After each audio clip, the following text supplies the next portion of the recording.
بسم اللہ الرحمن الرحیم. ڈیئر اسٹوڈنٹ، السلام علیکم.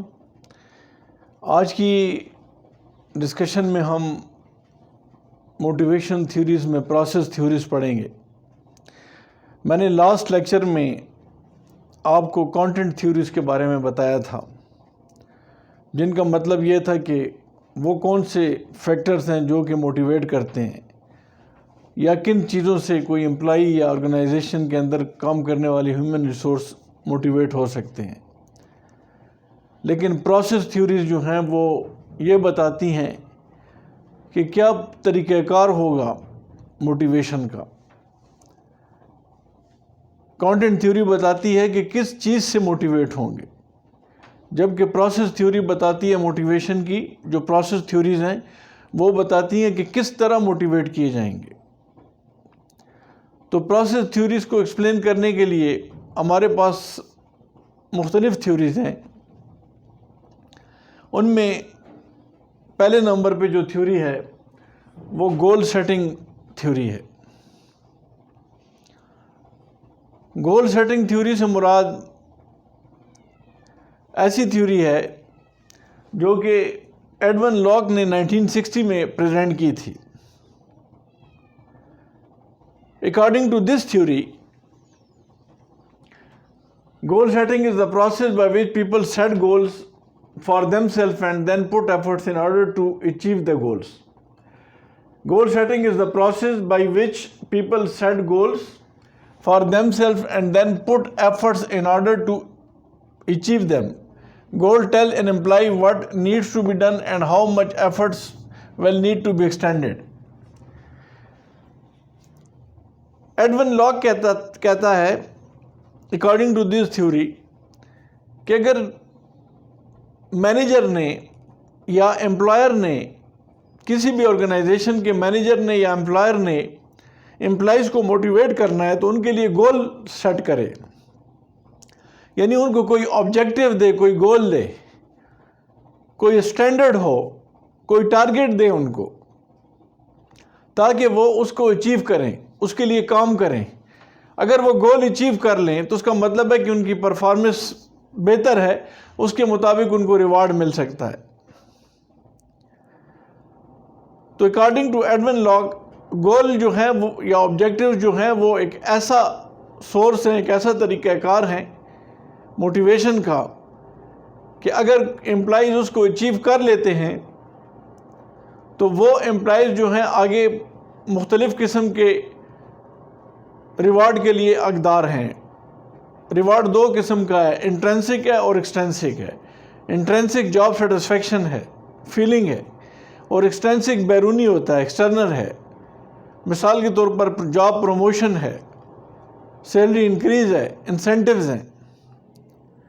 تو ایڈون لاک کے مطابق اگر امپلائی جو ہے وہ گول کی اچیومنٹ کرتا ہے اور گول پہ کام کر لیتا ہے، کامیاب ہو جاتا ہے، تو اس کو وہ تمام ریوارڈز ملنے چاہیے. مثال کے طور پر ان کی پروموشن ہو سکتی ہے، امپلائیز کی سیلری میں انکریز ہو سکتا ہے، بینیفٹس جو ہیں یا فرنج بینیفٹس، انسینٹیوز وغیرہ میں اضافہ کیا جا سکتا ہے. تو کہنے کا مقصد ادھر یہ ہے کہ گولز یا آبجیکٹیوز جو ہیں وہ ایک سورس یا ایک طریقہ کار ہیں جس کے ذریعے موٹیویشن کو گین کیا جا سکتا ہے. تو اس کے لیے ایڈون لاک نے 4 قسم کے ایلیمنٹس کا ذکر کیا ہے کہ گول سیٹنگ میں 4 قسم کے ایلیمنٹ کو سامنے ہم رکھتے ہیں. پہلا جو ہے گول ایکسیپٹنس ہے. گول ایکسیپٹنس سے مراد یہ ہے کہ جب بھی امپلائیز کو کوئی ٹارگیٹ دیا جائے تو پہلے اس کے ساتھ ڈسکس کیا جائے کہ آیا وہ اس ٹارگیٹ کو اچیو کر سکتا ہے یا نہیں کر سکتا. نارملی میں نے یہ دیکھا ہے کہ مختلف بینکس میں خاص کر جو مارکیٹنگ کی جابز آتی ہیں یا کوئی ٹارگیٹ لے کر آنا ہے کہ 6 مہینے میں 2 کروڑ کا ٹارگیٹ لانا ہے یا 3 کروڑ کا ٹارگیٹ لے کر آنا ہے ڈپازٹ کا، تب جا کے جاب کو پرماننٹ جاب دی جائے گی یا اگلے گریڈ پہ پروموٹ کیا جائے گا. تو بعض صورتوں میں وہ امپلائی کے لیے ایکسیسیبل نہیں ہوتا، اچیویبل نہیں ہوتا. ہو سکتا ہے کہ due to different reason, due to different economic reason, آج کل ریسیشن چل رہا ہے، لوگوں کا پرچیزنگ پاور بھی نہیں ہے، مختلف وجوہات ہیں، اس کی وجہ سے وہ ٹارگٹ شاید وہ اچیو نہ کر سکیں، وہ اتنا ڈپازٹ نہ لا سکیں. لہٰذا گول ایسا سیٹ کرنا چاہیے جو کہ امپلائی اس کو اچیو کر سکے، اس پہ کام کر سکے. تو پہلے جو تھا کہ گول ایکسیپٹنس ہو، دونوں طرف سے ہو، امپلائی بھی راضی ہو اور امپلائر بھی راضی ہو، امپلائی کے لیے بھی ایکسیسیبل ہو. اور دوسری بات جو ہے وہ گول اسپیسیفسٹی ہے. اس کا مطلب ہے کہ گولز آر اسپیسیفک یا آبجیکٹیوز آر اسپیسیفک. اس کو میں اس لحاظ سے کہہ سکتا ہوں اسپیسیفک کہ وہ میجریبل ہوں، یعنی ایک ٹارگٹ اسپیسیفائی کر دیا جائے کہ یہ آپ نے اچیو کرنا ہے. مثال کے طور پر پروفیٹیبلٹی کو ہم 5% بڑھانا چاہتے ہیں اور اس کے لیے ہم نے کام کرنا ہے، یا سیل کو ہم بڑھانا چاہتے ہیں، 10% بڑھانا چاہتے ہیں، تو یہ اسپیسیفک آبجیکٹیو ہے. تو یہ پراپر طریقے سے کمیونیکیٹ کیا جائے امپلائیز کو. دوسرا جو ہے گول ڈیفیکلٹی آف چیلنج، مطلب گولز اتنے آسان بھی نہیں ہوتے ہیں، چیلنجنگ ہوتے ہیں، یا آبجیکٹیوز آسان نہیں ہوتے یا چیلنجنگ ہوتے ہیں. یعنی یہ گول کسی شخص کو دے دیا جائے یا اسے کہا جائے کہ یہ گول ہے کہ آپ 8 گھنٹے سوئیں، تو یہ ایک ریئلسٹک نہیں ہے. مطلب گول اس لحاظ سے ہم اس کو کہتے ہیں کہ یہ چیلنجنگ نہیں ہے. لیکن اگر ایک اسٹوڈنٹ کو یہ ٹاسک دیا جائے کہ آپ نے ڈیلی 8 گھنٹے پڑھنا ہے تاکہ آپ زیادہ ہارڈ ورک کریں اور اچھا گریڈ لے لیں، ایگزام میں اچھی پوزیشن لے لیں، تو یہ چیلنجنگ ہے. یا مثال کے طور پر ایک مارکیٹ کا ایریا دے دیا جائے جدھر آلریڈی بہت سخت کمپٹیشن ہے، لیکن ادھر امپلائی کو کہا جائے کہ آپ ادھر جا کے سیل جنریٹ کریں، زیادہ ایفیکٹولی مارکیٹ کو ٹارگٹ کریں، تو یہ ایک چیلنجنگ جاب ہے جو کہ امپلائی کرے گا. نیکسٹ اس میں جو ہے پوائنٹ میں کہ 4th element performance monitoring and feedback, یعنی پرفارمنس جو ہے اس کو مانیٹر بھی کیا جائے. یہ اگر آپ جانیں تو کنٹرولنگ کے فنکشن، مینجمنٹ کے فنکشنز ہیں. تو پلاننگ، آرگنائزنگ، ڈائریکٹنگ، کنٹرولنگ، تو اس میں یہ جو فنکشن ہے کنٹرولنگ کا، تو کنٹرولنگ کا مطلب ہے to check the actual results with the estimated results, or to check the actual situation with the predicted situation, or to check the actual results with the standards. یعنی performance کو کس طرح ہم کہہ سکتے ہیں کہ ایک شخص کی پرفارمنس بہتر ہوئی ہے، تو وہ ٹارگٹ آیا، اس نے وہ اچیو کیا یا نہیں کیا. اس کی مثال میں ایک سمپل آپ کو دینا چاہتا ہوں. فرض کریں ایک اسٹوڈنٹ جو ہے اس کی خواہش ہے کہ وہ 4 CGPA میں سے 3.5 CGPA لینا چاہتا ہے.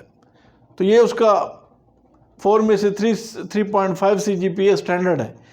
ایگزام کے لیے وہ خواری کرتا ہے، محنت کرتا ہے، اور رزلٹ آتا ہے تو 3.7 CGPA لے لیتا ہے، اچھے مارکس لے لیتا ہے. تو کنٹرولنگ فنکشن یہ کہتا ہے کہ اس کی جو ویریئنس ہے وہ پازیٹیو آئے گی، کیونکہ اس نے تو سٹینڈرڈ 3.5 رکھا تھا لیکن رزلٹ میں وہ 3.7 گین کر رہا ہے 4 میں سے، تو اس کا CGPA بڑھ گیا، لہذا اس کی پرفارمنس بہت آؤٹ سٹینڈنگ رہی ہے. لیکن اگر 3.5 میں سٹینڈرڈ ہے 4 میں اور وہ 3.3 گین کر رہا ہے تو اس کی پرفارمنس سٹینڈرڈ سے کے مطابق نہیں ہے، نیگیٹو ویریئنس بتائے گا. تو ادھر مطلب یہ ہوا کہ گولز کے ساتھ ہم کیا کریں گے، گولز یا آبجیکٹیوز کے ساتھ اپنے آپ کو کیا کریں گے، کمپیئر کریں گے، اپنی پرفارمنس کو کمپیئر کریں گے کہ آیا وہ گولز یا آبجیکٹیوز جو ہیں وہ اچیو کیے جا رہے ہیں یا نہیں کیے جا رہے. اس میں ایک اور چیز جو ہے جو میں آپ کو بتانا چاہتا ہوں، اسی سے ریلیٹڈ ہی ہے، گول سیٹنگ سے ہی ہے، جس کے بارے میں آپ نے شاید سنا بھی ہو، پڑھا بھی ہوگا کہ گول جو ہے وہ یا آبجیکٹیو جو ہیں وہ سمارٹ ہوتے ہیں. تو سمارٹ کا مطلب ادھر ایس کا مطلب ہے اسپیسیفک، ایم کا مطلب ہے میجریبل، اے کا مطلب ہے اچیویبل، آر کا مطلب ہے ریئلسٹک،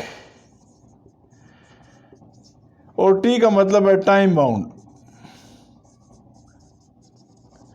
یعنی یہ گولز یا آبجیکٹیو جو ہوتے ہیں وہ اسمارٹ ہوتے ہیں. گولز یا آبجیکٹیو اسمارٹ میں پہلا اسپیسیفک ہے.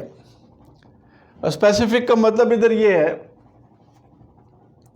کہ مطلب فرض کریں جس طرح آپ کہتے ہیں کہ ہم 4 CGPA میں سے 3.5 CGPA لیں گے، تو یہ اسپیسیفک ہے، یہ واضح ہے، ایک آپ کو ڈائریکشن دے رہا ہے. میجریبل ہے. میجریبل کا مطلب ہے کہ وہ آپ میجر کر سکتے ہیں. کس طرح میجر کر سکتے ہیں؟ وہ اس طرح آپ میجر کر سکتے ہیں کہ بعد میں جو ریزلٹ آئے تو پتہ چل جائے گا کہ آپ نے 3.5 لیے ہیں کہ نہیں. اس کی کیلکولیشن آپ کر لیں CGPA کی تھرو مارکس، جتنے بھی نمبر لیے ہیں سبجیکٹ میں اس کا CGPA نکالیں تو یا تو 3.5 آئے گا، یا 3.6 آئے گا، یا 3.5 سے کم آئے گا، 3.4 آئے گا، یا شاید اس سے بھی کم آئے. تو آپ کو پتہ چل جائے گا، وہ میجر کیا جا سکتا ہے. لیکن جتنا ہارڈ ورک کیا ہوگا، جتنی اچھی پرفارمنس دی ہوگی، اتنا CGPA زیادہ آئے گا. یہ ایک آسان اگزامپل ہے جس سے آپ کو میں سمجھا رہا ہوں. اسی طرح اچیویبل ہے، بالکل اچیویبل ہے. یہ 3.5 کیا 3.78 تک بھی لے سکتے ہیں. اور اس کے لیے اچیومنٹ کے لیے ضروری ہے کہ آپ ہارڈ ورک کریں، محنت کریں، انڈسٹریس ہوں، محنتی ہوں، تو پھر وہ اچیو کیا جا سکتا ہے وہ آبجیکٹیو.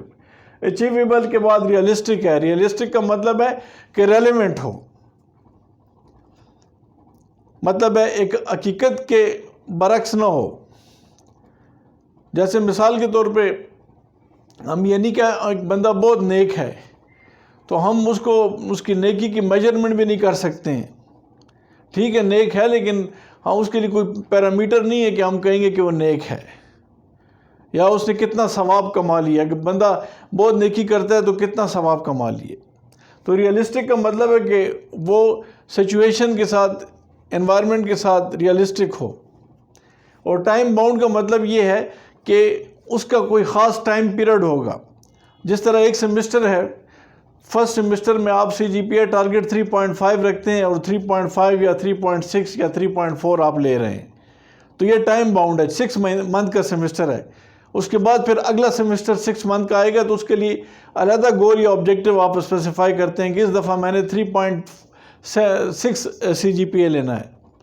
یہی حساب اگر آپ ایک آرگنائزیشن کے لیے رکھ لیں تو آپ ایک اسپیسیفک رکھ سکتے ہیں کہ ہم نے سیل والیوم اس سال 10% بڑھانا ہے. یہ اسپیسیفک ہے، میجریبل ہے. 10% آپ میجرمنٹ کر سکتے ہیں کہ ٹوٹل سیل کتنی ہوئی ہے سال میں، کتنی کریڈٹ سیل ہوئی ہے، کتنی کیش سیل ہوئی ہے، وہ آپ میجر کر سکتے ہیں.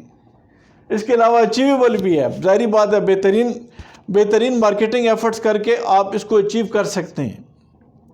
کیوں کہ جب آپ محنت کریں گے، زیادہ اچھی مارکیٹنگ کریں گے، سیل پروموشن کی ٹیکنیکس یوز کریں گے تو اس ٹارگٹ کو، سیل والیوم کو آپ اچیو کر سکتے ہیں. ایڈورٹائزنگ سے، پرسنل سیلنگ سے، پبلسٹی سے، سیل پروموشن سے، یہ مختلف مارکیٹنگ اسٹریٹجیز اپنا کے. اور ریئلسٹک بھی ہو، مطلب ریلیونٹ بھی ہو، اور پلس اس کے ساتھ ساتھ ٹائم باؤنڈ بھی ہو کہ خاص پیریڈ ہے، جیسے اکاؤنٹنگ ایئر ہے یا 1 سال کا پیریڈ ہے، اس کے اندر سیل کو آپ نے بڑھانا ہے تاکہ پچھلے سال کے مقابلے میں زیادہ سیل ہو سکے.